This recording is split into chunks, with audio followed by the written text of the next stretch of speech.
registrar o histórico profissional, comprovar o vínculo de emprego, assegurar acesso a direitos trabalhistas e previdenciários.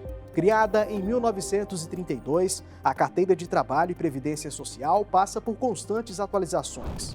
Desde 2019, o formato digital substituiu o físico, possibilitando maior controle das informações trabalhistas. Na edição de hoje, o Revista TST esclarece dúvidas sobre a chamada CTPS digital. E ainda, trabalhador que caiu na malha fina por erro da Fundação Empregadora obtém indenização. Testemunho de empregado que processou empresa por assédio é considerado válido em ação de colega contra a mesma assediadora. Concessionária de energia não é responsável por lavar roupas de proteção dos empregados.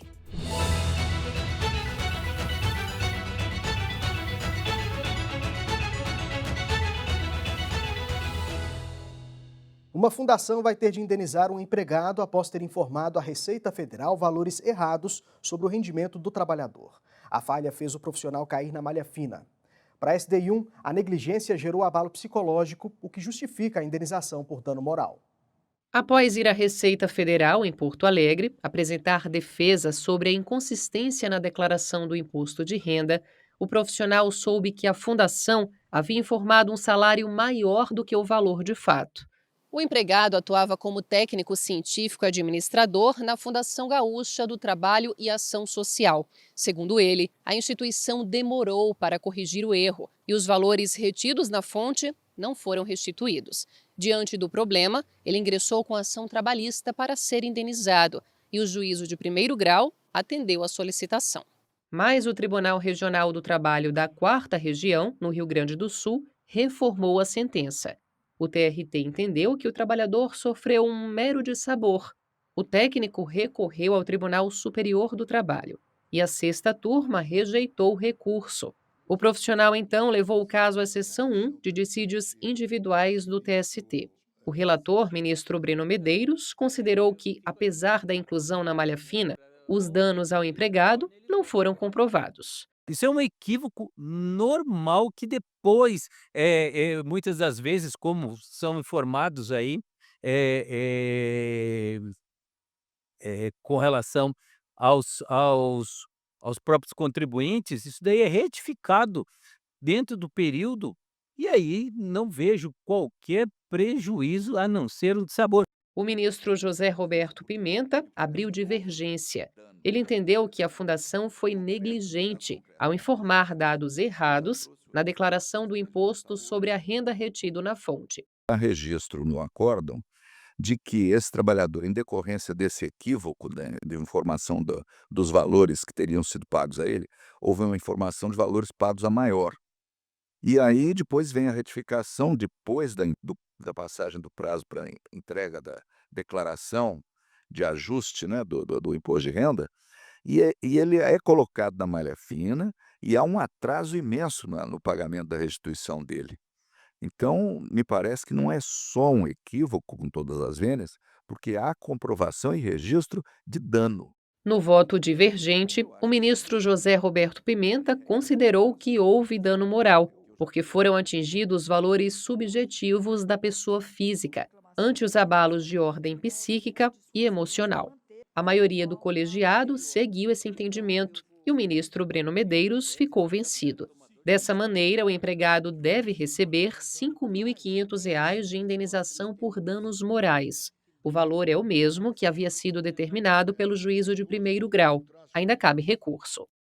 A seção 2 de dissídios individuais rejeitou o pedido para reabrir um processo trabalhista já encerrado. A autora da ação rescisória alegou ter descoberto um novo documento que provaria a ocorrência de fraude. Mas a SDI2 entendeu que a prova era antiga e acessível à época dos fatos. A repórter Samantha Flor explica esse caso para a gente com detalhes agora. Oi, Samantha. Oi, Anderson. A discussão começou depois que a Justiça do Trabalho isentou um procurador de responder com o próprio patrimônio por dívidas de uma empresa. Conforme a decisão do Tribunal Regional do Trabalho da 2ª Região em São Paulo, ele não era sócio de fato, apenas atuava como administrador de bens. Depois do fim do processo, a credora apresentou documentos que indicavam que o homem havia comprado imóveis e os colocado em nome dos verdadeiros sócios. Isso levantou suspeitas de que ele seria um laranja. O termo é usado para esconder a identidade do responsável por atividades ilegais, como fraudes financeiras.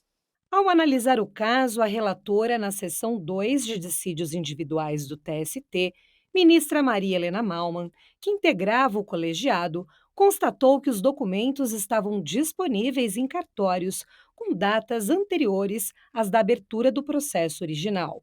Por isso, não se enquadram como prova nova. Conforme entendimento da ministra, não havia motivo legal para reabrir o processo. A decisão foi unânime e não cabe mais recurso. Volto com você no estúdio. Obrigado, Samanta. Até a próxima. E o Tribunal Superior do Trabalho quer saber a sua opinião. Está aberta a pesquisa de satisfação sobre os serviços prestados pelo TST. Em poucos minutos, é possível analisar a qualidade do atendimento, das instalações físicas, da comunicação, entre outros quesitos. Os participantes podem ainda fazer comentários ou sugerir melhorias. A pesquisa é 100% online e continua disponível até 28 de novembro. Acesse pelo QR Code na tela. Depois do intervalo, vestimentas contra fogo e eletricidade são consideradas equipamentos de proteção individual. Para atividades de risco elétrico, calças, camisas e macacões feitos de tecidos anti-chamas não podem faltar. Mas quem deve ser responsável pela lavagem desses uniformes? A gente volta já já com a resposta.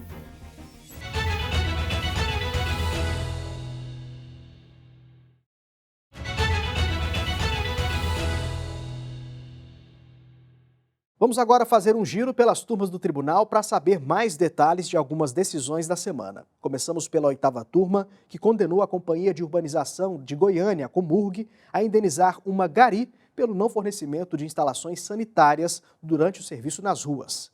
A decisão unânime segue o entendimento consolidado do TST de que essa omissão desrespeita os padrões mínimos de higiene e segurança do trabalho. A trabalhadora de limpeza urbana afirmou na reclamação trabalhista que a empresa forçava os empregados a comer em condições precárias e a fazer necessidades fisiológicas em locais inadequados, como matagal ou terreno baldio. Segundo a gari, a situação não caracterizava apenas uma infração trabalhista, mas tratamento desumano e afrontoso à dignidade. A Comurg, em defesa, sustentou que tinha mais de 50 pontos de apoio com banheiros femininos e masculinos, bebedouro e local para troca de uniformes. Ao julgar o caso, o Juízo de Primeiro Grau e o Tribunal Regional do Trabalho da 18ª Região em Goiás negaram um pedido de indenização feito pela trabalhadora. Para o TRT, o trabalho de limpeza urbana tem natureza itinerante, com deslocamento constante em vias públicas. Por isso, não seria razoável exigir que a empresa forneça banheiros. A profissional recorreu ao Tribunal Superior do Trabalho. O caso foi julgado em planilha pela 8ª turma, sob a relatoria do ministro Sérgio Martins. O presidente do colegiado lembrou que o TST, em fevereiro deste ano, fixou a tese vinculante de que a falta de instalações sanitárias adequadas e de um local apropriado para alimentação a quem exerce atividades externas de limpeza de áreas públicas autoriza a condenação do empregador ao pagamento da indenização por danos morais. Isso porque a omissão desrespeita os padrões mínimos de higiene e segurança necessários e exigíveis no ambiente de trabalho. A ministra Dora Maria da Costa e o desembargador convocado José Pedro de Camargo, que integrava o colegiado, acompanharam o voto. A gari deve ser indenizada em R$ 5.000 por dano moral. Ainda cabe recurso da decisão. E a Companhia Paulista de Força e Luz não tem obrigação de lavar as vestimentas de proteção fornecidas à equipe. Para a 4ª turma, a responsabilidade pela limpeza e pela guarda do uniforme é do próprio trabalhador. O trabalho com eletricidade exige o uso de vestimentas especiais. Elas são consideradas equipamentos de proteção contra arco elétrico e fogo repentino. São feitas de tecido anti-chamas que impedem a propagação de fogo e protegem de riscos térmicos e explosões. O Sindicato dos Trabalhadores da categoria de Araraquara, São Paulo, pediu na Justiça que a Companhia Paulista de Força e Luz assumisse a lavagem dos uniformes da equipe. De acordo com a entidade, as roupas anti-chamas exigem uma série de cuidados especiais e a lavagem caseira, além de representar custos a mais para os empregados, pode acarretar danos e colocar em risco a segurança do equipamento. O Tribunal Regional do Trabalho da 15ª Região, em Campinas, São Paulo, reconheceu a obrigação da empresa. O TRT entendeu que a utilização de produtos, como amaciantes, poderia comprometer a eficácia das vestimentas. O regional também condenou a empresa ao pagamento de R$ 10.000 por dano moral para cada empregado. A empresa recorreu ao Tribunal Superior do Trabalho. A relatora na quarta turma, a ministra Maria Cristina Peduzzi, se baseou na norma regulamentadora 6 do Ministério do Trabalho. A NR estabelece a diferença entre limpeza e higienização. Limpeza diz respeito à retirada de sujeiras comuns e cabe ao trabalhador.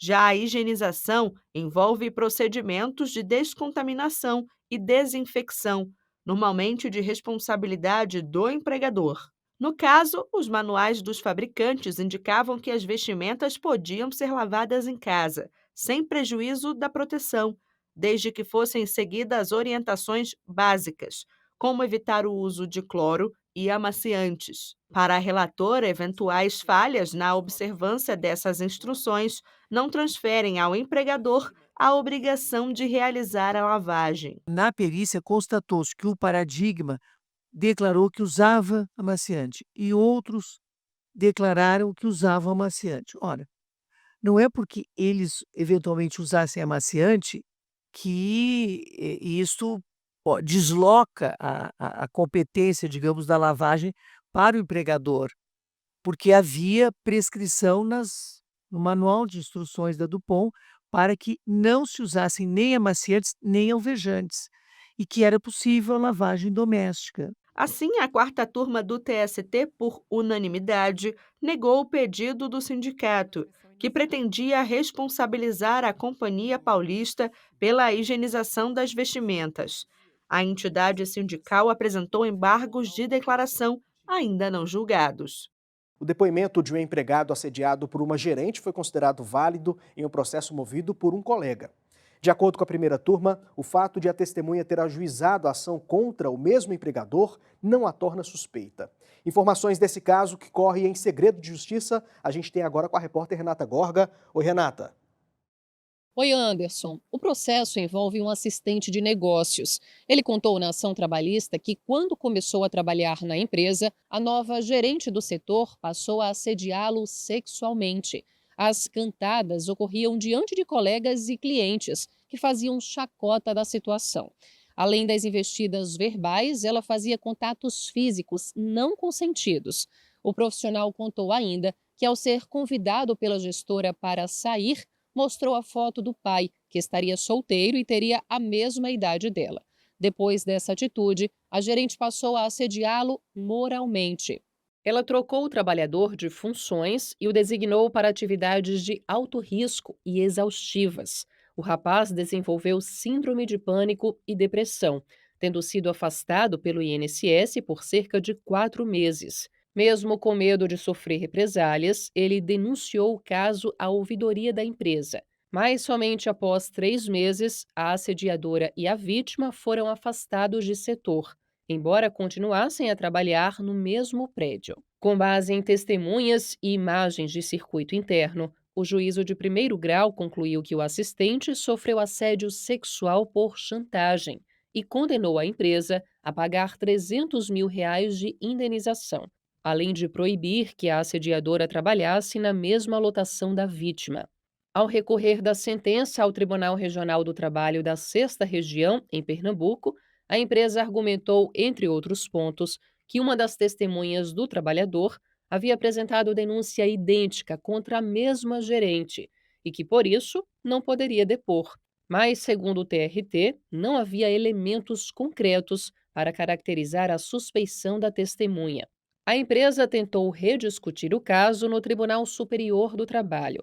No entanto, o relator na primeira turma, ministro Amaury Rodrigues, afastou o argumento de que a condenação teria se baseado no depoimento de testemunha suspeita. Ele observou que, conforme o TRT, o depoimento foi adequadamente avaliado, juntamente com as demais provas reunidas no processo. Ainda de acordo com o ministro, a suspeição só ocorre quando comprovadamente o julgador se convencer da parcialidade, da animosidade ou da falta de isenção da testemunha, o que não ocorreu no caso. O relator aplicou a súmula 357 do TST, que diz: não torna suspeita a testemunha o simples fato de estar litigando ou de ter litigado contra o mesmo empregador. A decisão da primeira turma foi unânime. Volto com você no estúdio, Anderson. Obrigado pelas informações, Renata. No próximo bloco, Objetivo de Desenvolvimento Sustentável número 8 da Organização das Nações Unidas. Promover crescimento econômico inclusivo e sustentável, um emprego pleno e produtivo e o trabalho digno para todos. A partir dessa temática, a Biblioteca do TST disponibiliza uma seleção de conteúdos. Saiba mais em instantes.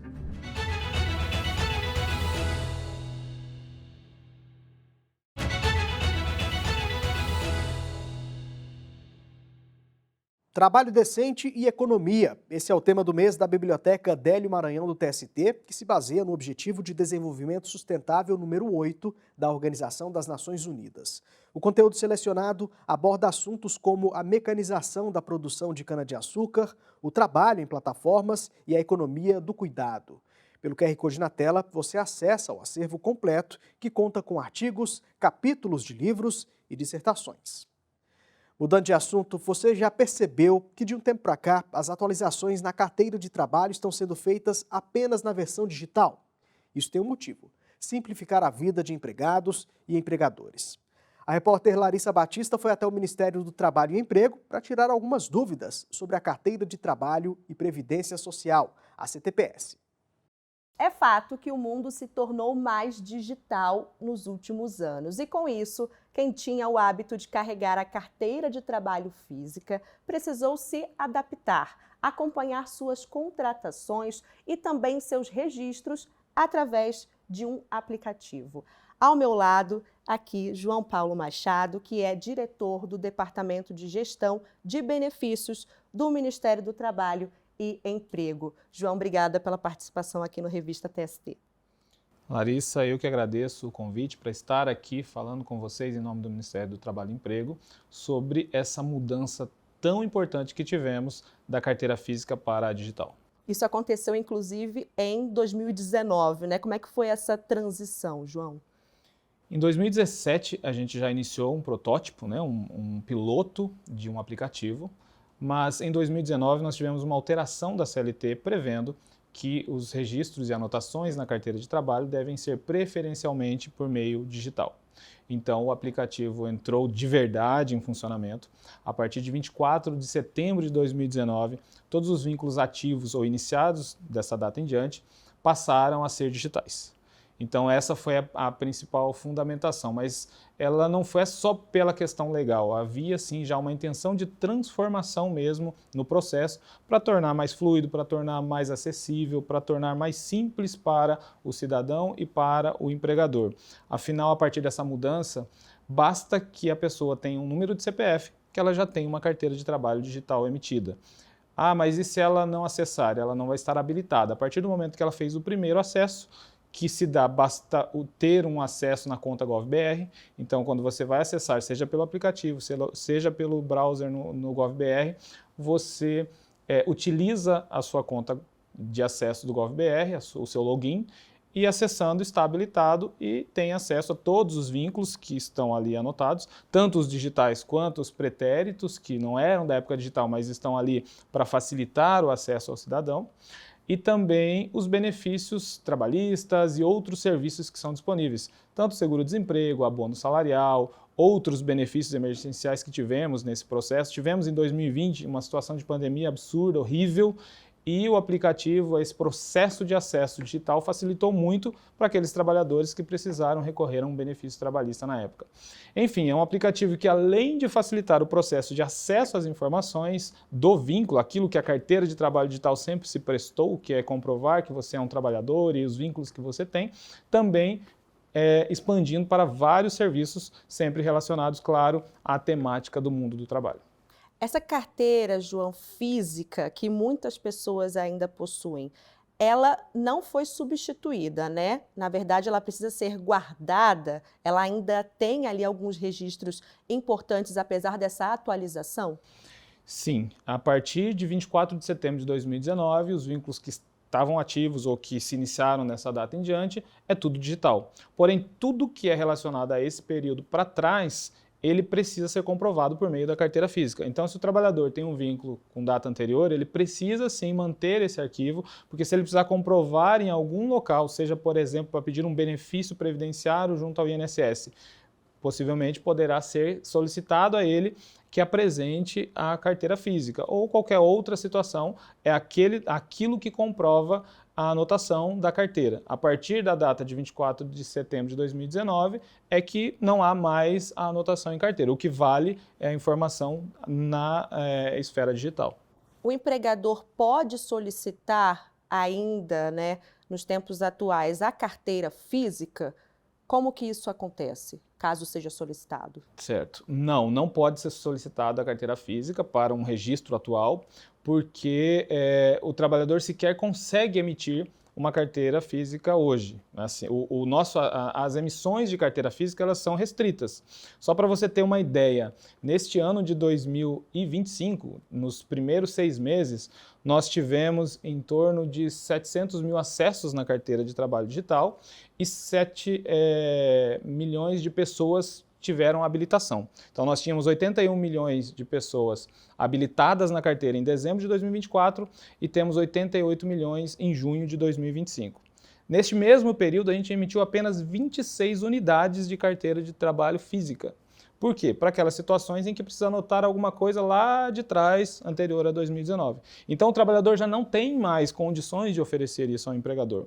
Para o registro, e a nossa portaria 671 estabelece de forma clara isso, o empregador precisa apenas do número do CPF do trabalhador. Com isso, é como se o trabalhador esteja entregando ao empregador a sua carteira de trabalho. E como eventuais correções podem ser feitas? Isso tudo é de forma digital também, João?